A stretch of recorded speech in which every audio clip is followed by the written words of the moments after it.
সরস্বতী পূজা উপলক্ষে চাঁদমালা তৈরি করলাম। নমস্কার, আমি সুনিতা হালদার। এই চাঁদমালাটি আমি আমার বান্ধবীর বাড়ির সরস্বতী পূজা উপলক্ষে তৈরি করছি। কাকিমা অর্থাৎ আমার বান্ধবীর মাকে আমি জানাই যে মায়ের হাতের চাঁদমালাটি আমি তৈরি করতে চাই।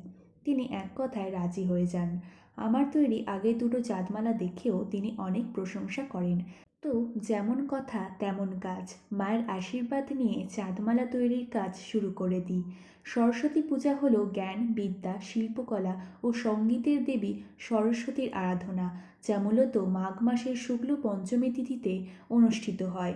বই, খাতা, কলম, বাদ্যযন্ত্র ইত্যাদি মায়ের সামনে রাখা হয় ও দেবীকে পদ্ম বা রাজহাঁসের উপর উপবিষ্ট অবস্থায় দেখানো হয়।